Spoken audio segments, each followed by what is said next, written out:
live service is failing, Fortnite is dying, everything is over. That's bad. The cost of running Fortnite has gone up a lot, and we're raising prices to help pay the bills. It's done. About 2 weeks ago, that is all that Epic Games told players about a price hike for their premium currency, the humble V-Buck. But it turns out they had far more brutal plans for their staff and partners. And now, 1,000 staff have just been laid off from Epic Games. That's about 20% of the company. That's a huge amount. $500 million in operating cost cuts on top of that. And since the story broke, we've been speaking to insiders. And we can see that the impact of this decision is going to hit far more than just Fortnite. Well, yeah, because we know 1,000 staff are gone from Epic. But what about the ripple effects everywhere else and the other cuts? Turns out Multiverses. Remember that game? It died. Rough. Epic Games just showed the world that one of the few pillars holding up the games industry, Fortnite, is in fact shaky. Right now, we're approaching the end of the financial year for most companies, and that means it's usually when the big publicly listed giants start cutting staff to make their end-of-year reports look good. That's right. But of course, Epic Games are a private company, and in theory, they are one of the most successful companies on the planet. I mean, Fortnite prints money, right? So according to this announcement, for once, this is actually not about AI-driven efficiency. Instead, Epic freely admits they are, quote, spending significantly more than they're making, and they say that the 1,000 layoffs and 500 million in cuts to contracting, marketing, and hiring will balance out their books. And they give many reasons why. There's the same general economic situation that we've seen everyone. Honestly, you gotta respect Tim for just laying it out. He just said, yeah, we don't have as many people playing right now, and we gotta save money. Like, I really do respect that. Somebody that just tells it to me straight.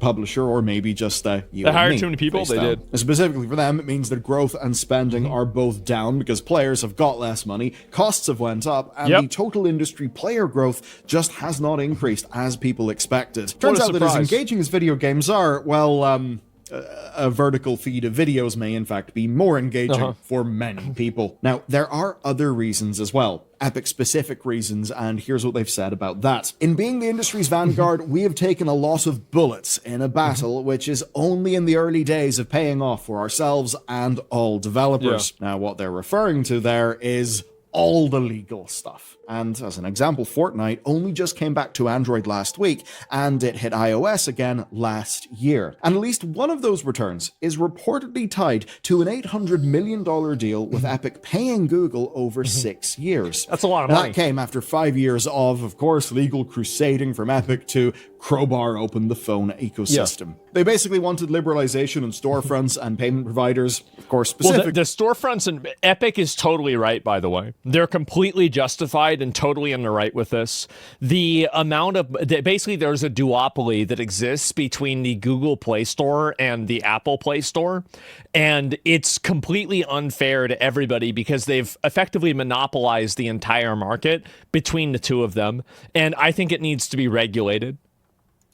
That's what I think. They can launch their own store and do the payment providing themselves. That, of course, means a better revenue share. They absolutely succeeded on that. And as much as they stand to benefit from that, many of the rest of us do as well. Some of that legal crowbarring is probably good, but for them, it's been absolutely expensive. Victory. Because all that money they weren't collecting during all that time, you know, could have paid for developers. Back in January of 2025, Tim Sweeney told IGN that they could afford to fight Apple and Google. And that was, this is from 2025 in January. So it was like literally over a year ago they said this. Decades. So obviously something changed.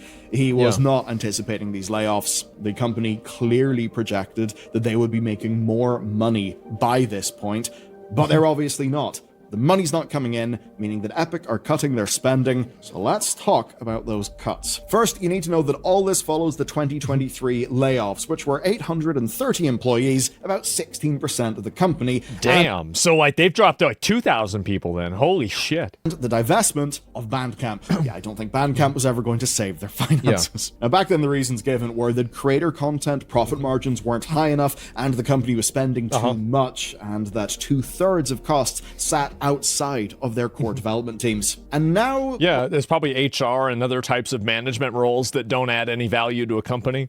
I really do think, and this is in 2023, I do really think that Elon buying Twitter, firing 80% of people, and then the product not changing was like a light bulb moment for the entire tech industry.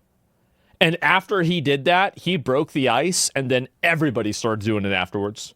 Well, cuts are happening again. So that's what I think happened. The peripheral game modes like Rocket Racing, Ballistic, and Festival Battle Stage are all being sunset. Nobody gives a shit about them. Tools and systems will be released into UEFN for player creation, which honestly is a fairly good thing. Seems like a good idea. Normally in video games, that would just all go into the bin. That would be that. It going to the community is actually a little bit of a silver lining. And as much as it's not going to be great for those staff, maybe it is nice that at least some of their work does get to live on and get into the hands of players. Outside of Fortnite, games like Horizon Chase and its enhanced version, Horizon Chase Turbo, have suddenly been announced for delisting. Basically, their developer is owned by Epic. So what we see is that experimentation and some degrees of ongoing support are basically over. And even the incoming free-to-play version of Save the World, originally a paid mode, is an attempt to get more money from a game that frequently rivals the top 100 of Steam. So you can basically see that Epic is looking at their worst performing official modes, they're cutting them loose. Well, yeah, they're getting rid of the stuff that loses money. I mean, I think that makes a lot of sense, honestly. Like, why wouldn't a company make this decision? It's a good call.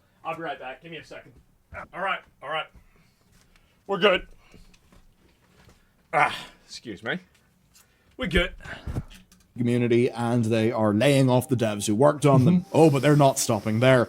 Experienced staff are being cut, like, say, principal engineers who have been there since 2017. And even a director of character art who created Fortnite's most famous characters. And you gotta think, for a game monetized like Fortnite, I mean, character art really does seem like it's something that helps the bottom line. And when you think about that, and then see Tim Sweeney posting about how the fired staff are in the, quote, top few percent of the discipline, you really see how bad this would appear to be. I mean, Sweeney is absolutely projecting. These are brilliant people. You should absolutely hire them.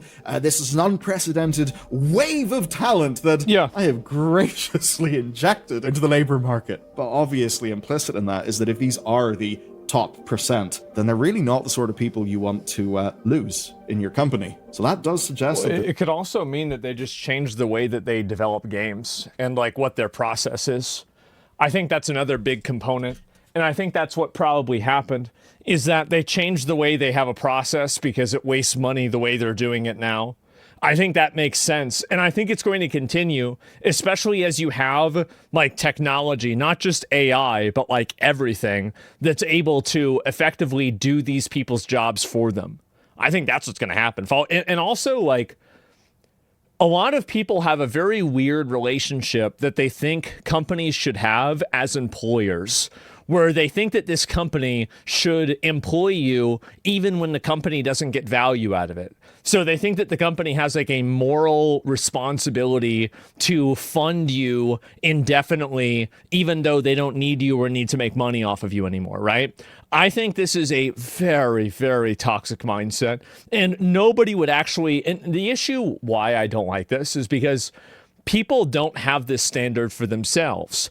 If you moved into an apartment, you wouldn't continue paying the guy that mows your lawn. Nobody would do this. Nobody would make this decision. So in people's personal lives, they would never make this decision, but they expect every company to make this decision. Why is that? Because they want the company's money. It's that simple. So again, it's not a principle, it's just greed. Basic economics are kinda fucked. But what we've talked about so far, the cuts to modes and staff, only tell you part of the story. Because underneath all of this, there is a question about Fortnite itself. Ooh, is Fortnite dead? And how Epic just did not plan for the money printer to finally slow down. If Fortnite is succeeding, then Epic can afford huge legal crusades. They can afford to expand, afford to experiment. But in 2025, Fortnite was not succeeding. Player numbers were wildly variable all of that year. The 0 Hour crossover event in November pulled in more than 10 million people, but that's was the exception. People kind of swung between being thrilled at new modes like Blitz Royale and the Simpsons crossover, which was by all accounts loved, but then bored to tears by the drawn-out Star Wars season, fronted by, of course, Gen AI Vader. this stuff doesn't mean that Fortnite is... I'm going to be honest. I think Gen AI Vader was probably one of the best things they did. It had more like viral marketing and viral advertising for Fortnite than almost anything else. I think that it was a great idea. It's hilarious.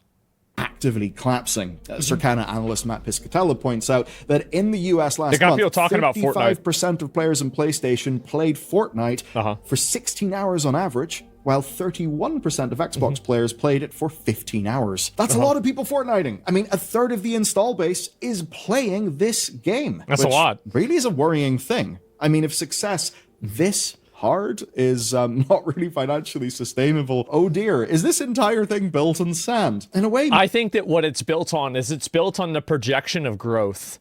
And so once a company, because company, what they do is they overhire because they plan for 20% growth years. But whenever they don't have a 20% growth year, it doesn't mean that the company is failing. It doesn't mean the product is failing. It just means that it's no longer growing and it's reached market maturity.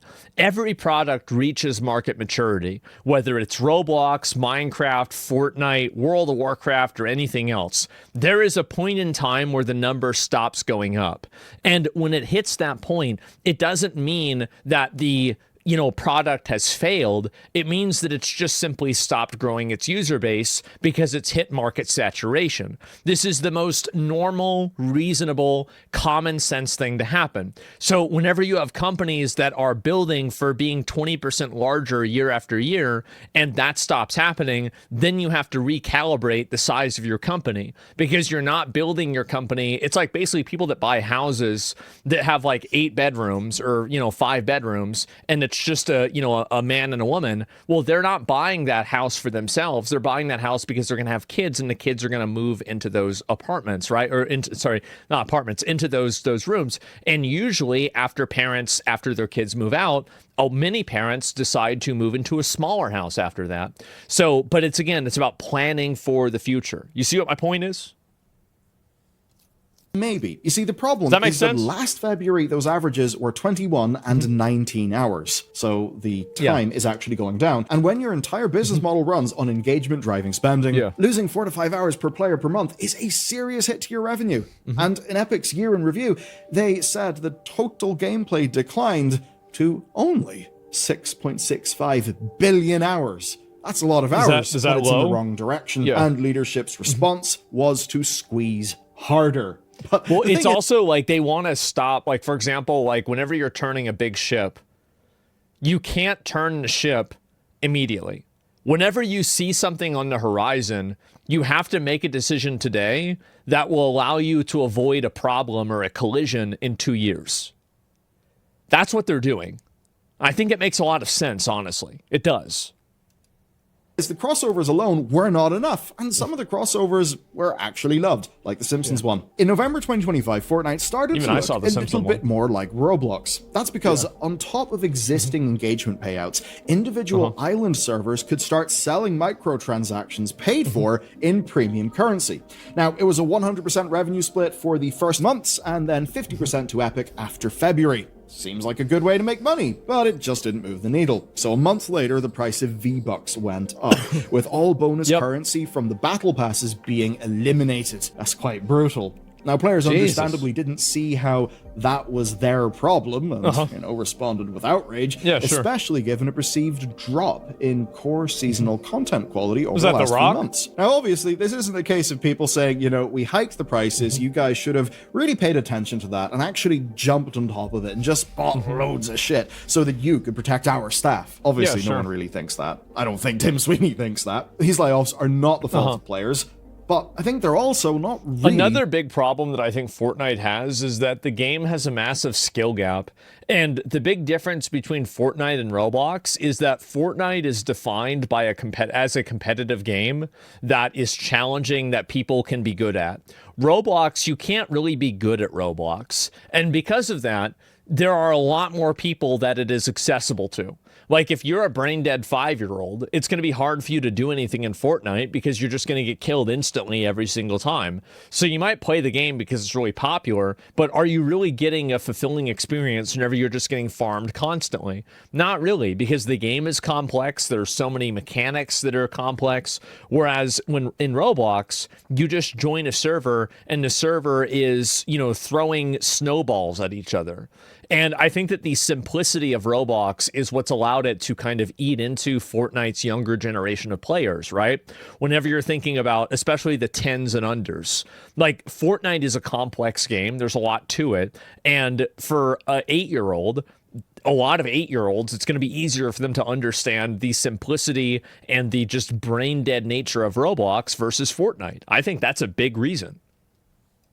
The fault of developers either. You see, Fortnite was always going to stop making as much money as it has been. Well, yeah, eventually. It's a decade old. It's an old game. Damn. Soon they will be calling Fortnite a boomer game. Yeah. Don't we all feel old? No, the That's real crazy. question here That's is what the people running Fortnite did to prepare for this eventuality. And the answer starts with what was happening behind the scenes months before this announcement. So we spoke to a source who worked as an external QA contractor on Fortnite in North America. And we've learned that Epic has actually been cutting for months. We just haven't been able to see it. Stretching as far back as October, contract staff levels have been cut at very short notice, or Epic has tried to negotiate for the same level of support, but of course at a much cheaper deal to themselves. Yeah, of course. And from our source's perspective, the workload has not dropped, even as staff numbers have absolutely dropped. What a surprise. External teams like these are the sorts of ones that you never really hear about, but they are vital to shipping live service games.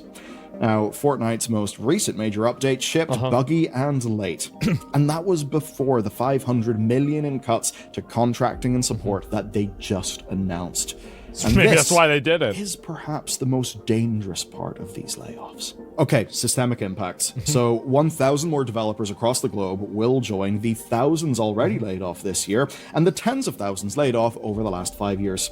Each of those former employees will have a wealth of experience, but obviously finding new roles in 2026 is incredibly difficult, especially because they're now all competing with each other. And it's also that, like, I think that a lot of the people that are hired to make these games are just garbage at making games. That's a big fucking problem. Like, I think there's a huge component to that too, where a lot of these people are not very talented. They don't really know what they're doing and they make bad games. Like, and I think that companies have, like, if you guys ever watched one of those like videos where it's like somebody that goes through their day at working at some tech company and all they do is sit in meetings all day and then, drink coffee and then go to the place and have lunch. Then they go to coffee again and then they have lunch again. Then they have one meeting. Then they go home.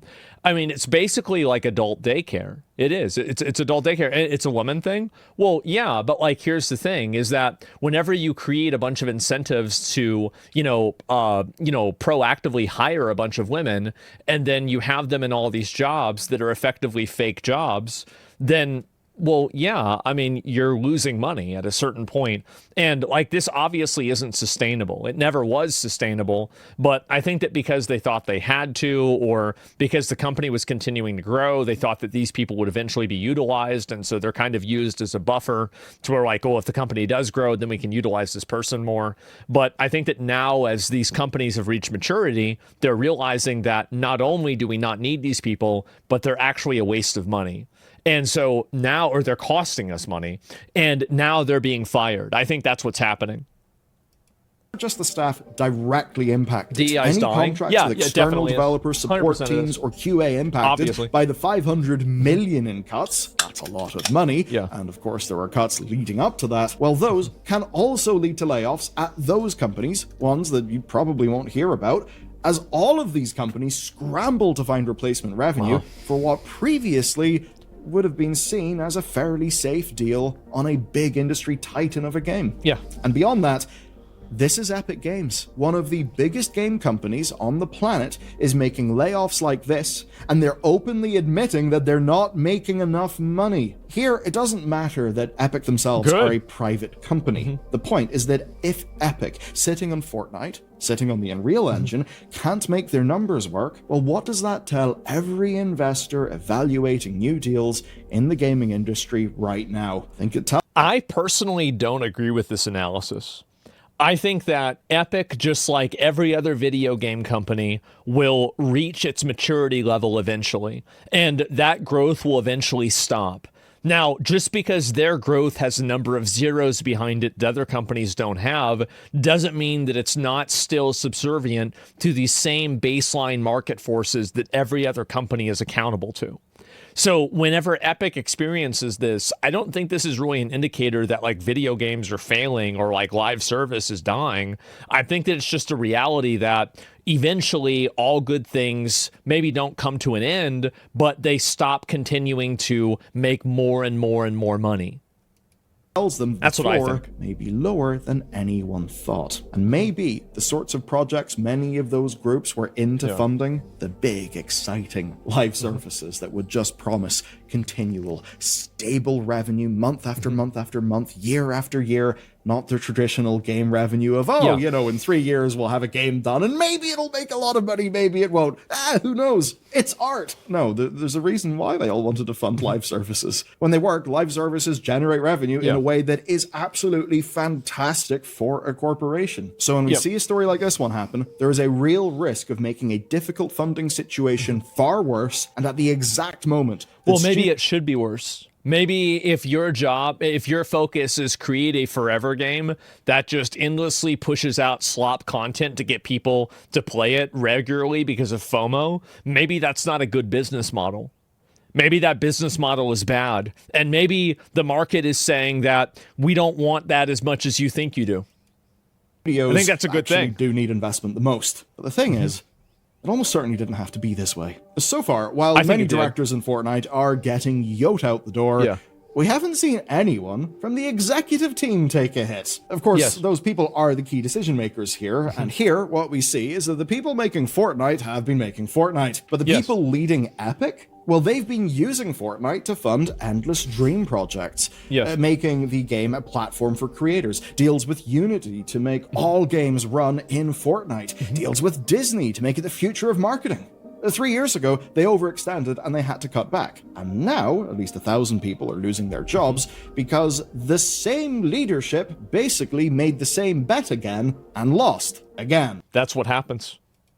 It doesn't seem like they've learned much, and there don't seem to be many consequences for them. And look, this isn't just an Epic Games problem. This is absolutely everywhere. We've seen it across just about all of the big top companies with huge teams placing these huge bets and then really finding an awful win rate for those bets. So I think this might mean it's time for us to reevaluate where this industry's going and what sort of games it's actually focusing on, because it does not seem to be sustainable. The AA scale game... I think that definitely you have a lot of these live service games that are not sustainable. And I think that especially the ones that are made by big companies, like recently we had the Marathon release, we had before that High Guard, you obviously had Concord, you've had other games that have released since then, like New World is an example of this, is that these big companies try to push out a live service game and they invest so much into it that they can't afford to fail. And even more than that, it's not that they can't afford to fail even, it's that they can't afford to not succeed on a massive level. Like, Marathon would be fine if it made the same money that Arc Raiders did, if it was bringing in the same player base that Arc Raiders brought in, but it's not. And I think that's the issue, is that whenever you set your sights for, you know, this massive, you know, astronomical top 10 on the Steam most played list, and then your game is just simply a mild success for a period of time, like Marathon seems to be a mild success. It's not great. It's a 6 out of 10. But whenever you're betting and you're planning for an 8 out of 10 or a 9 out of 10, and you only get a 6, you fail. It's kind of like, you know, in Dungeons and Dragons, if you're trying to like land a hit on some mob that's like really hard to hit, like rolling a 17 might not be enough. You might need an 18 to hit the mob.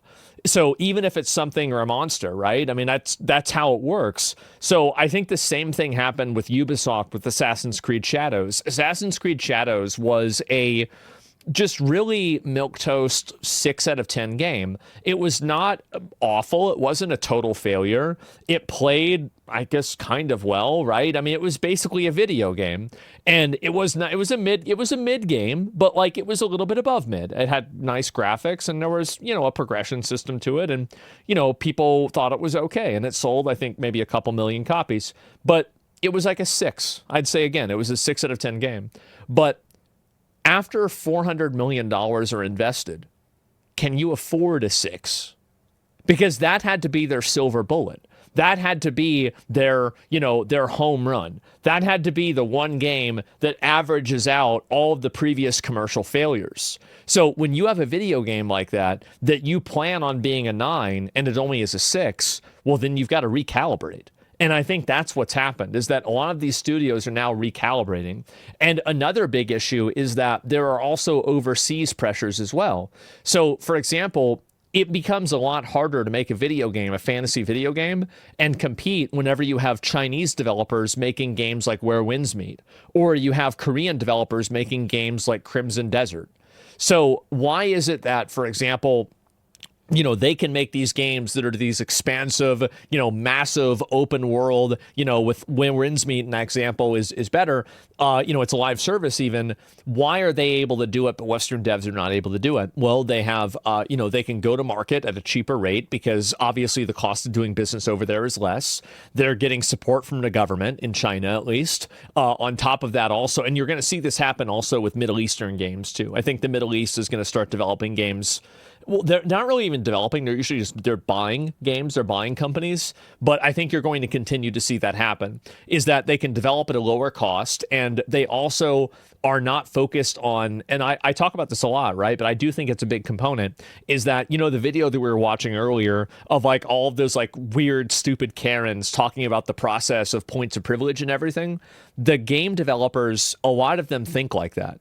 They do. And they have the same bureaucratic, waste of time, narcissistic, pathological, useless mindset that I think just wastes money infinitely. So they just infinitely hire more HR people. They infinitely create infinitely more meetings, and they just waste everybody's time and money. And at a certain point, that has to stop. Like the buck stops eventually. And when it does, that's the end of it. They don't get anything done. Yes, they basically get nothing done. Like, that's fundamentally what it is.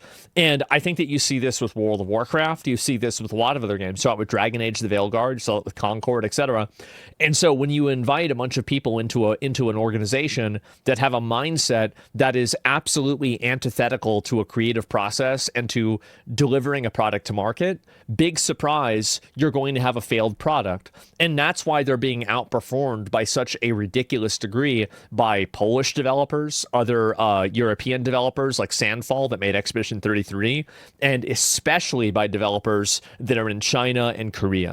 Like, those guys are just blowing them out of the fucking water. And it's because they're able to bring a product to market for a cheaper cost with a more acute vision for what the player actually wants. And them being able to do that has caused them to completely control the market, basically.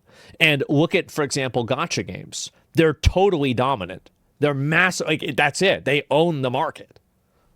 And it's only going to continue to become more the case. Like, this isn't a problem that's going to improve. It will continue to get worse.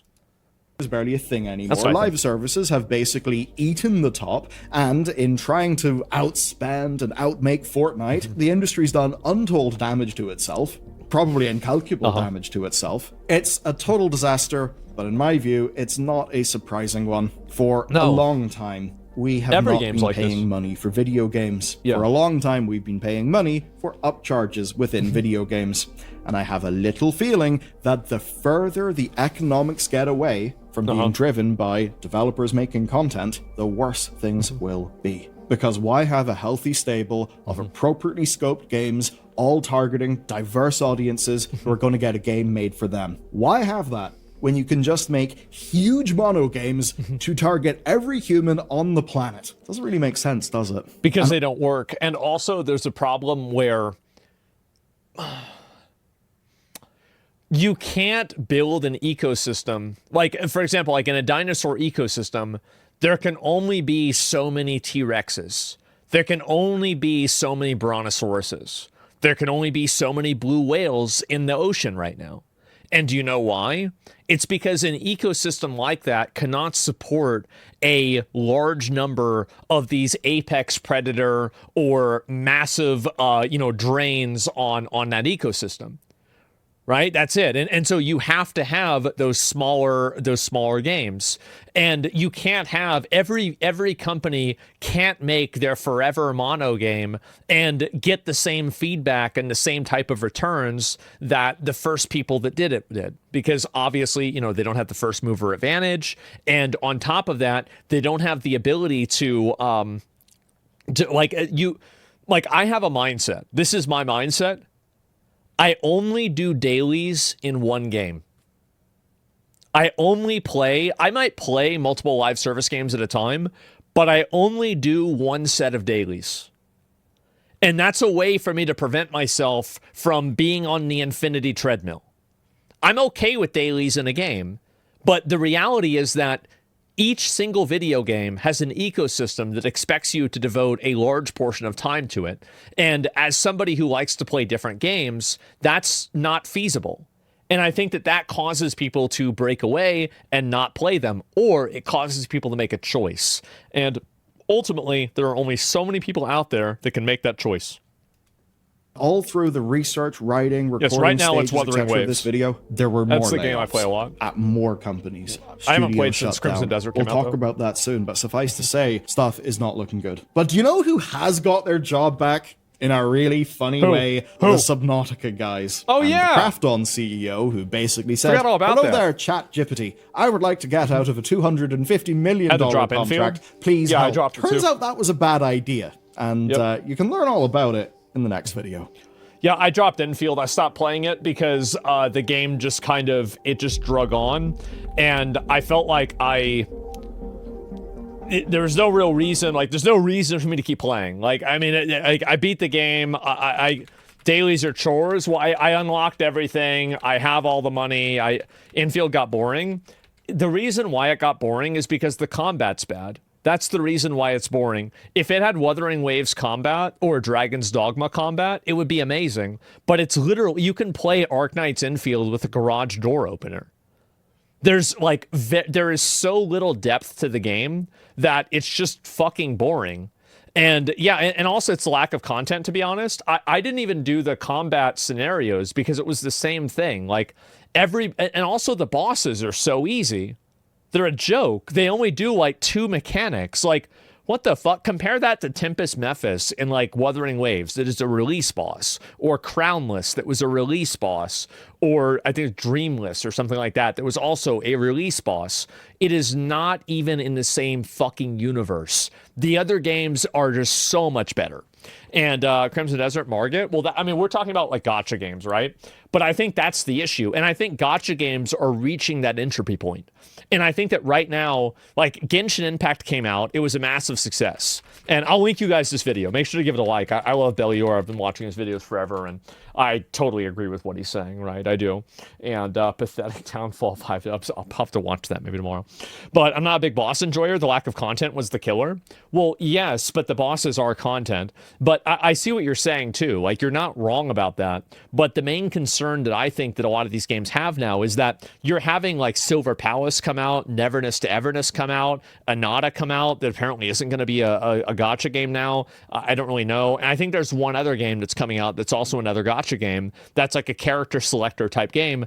There is only so much space in this ecosystem until they reach market saturation, where everybody that wants to play an anime waifu collector game is already doing it. They're already Azure Premilia, that's the other one, yes.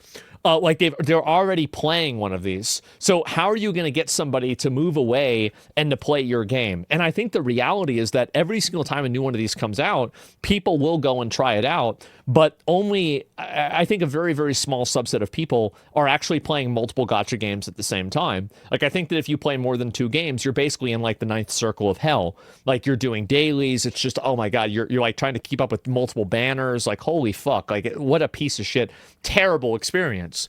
So it's exhausting. It is. Like, I could never even imagine that, right? And haha, I'm playing 3. I don't know about haha. That's not what I would say. But yeah, sure. Infield is actually my first and only ever played gacha. Yeah, I think that really, I mean, like, Infield is a great game, but it doesn't have the complexity and the combat. The combat's not fulfilling enough for me to want to keep playing it. It's just not. It's just kind of a mediocre game, really. And, you know, it could be worse or, you know, it could be better, but overall, that's kind of the way that I feel about it. Honkai Star Rails and Wuthering Waves are the best. Honkai Star Rail is very good, but I feel like it's kind of like that game also. And another big issue is that gacha games run into an entropy point. And what I mean by that is that you can only release your first goth dami mommy waifu one time. So after you already released that style of character, you can only release your first hot big titty redhead character once. And then after that happens, you're over. Like, that's it. It's done. And so Star Savior replaced Honkai Star Rail for me. Yeah, well, what my point is that, like, you have so many characters that the novelty of bringing in a new style of character is diminished by how many other characters in that same world that share a commonality with that character are. You see kind of what I'm saying here, right? So, like, you're kind of meeting people's desires or meeting what people's demand is already. So they already have a character like that. Like, I already have my character that's like this in general, not in Genshin. Well, I don't know about Genshin, right? I mean, I think that Genshin is the best at avoiding that, but they're not perfect at it. If they released a Giga Chad Swordsman 10 times, I'd get all 10, but I'm not the target audience for waifu collectors. Well, yeah, you'd probably get all 10, but what my point is that you'd get more of the first one probably than the 7th one, right? And I think on average, that's a reality. Now, it might not be a reality for everybody, but when you look at something at scale and at a large numbers amount, I think that you will see a diminishing returns. You see what my point is? That's where I'm at.